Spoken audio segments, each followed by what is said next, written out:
Hi, this is John with WTI, and this is hands down my favorite perfume that I've been using for the past month.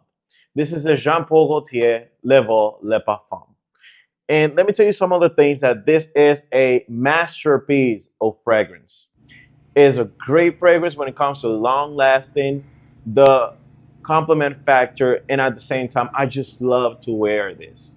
So while I was on vacation a long time ago, I had like a little tester of this fragrance before, and I said I had to get this.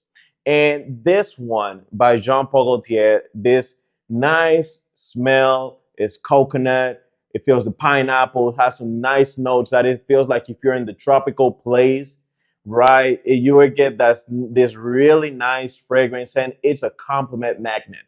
People just love it, and they're just telling me all the time, like, "Hey, you smell great," and that's one pretty much the best compliment that you can get from anyone at this time.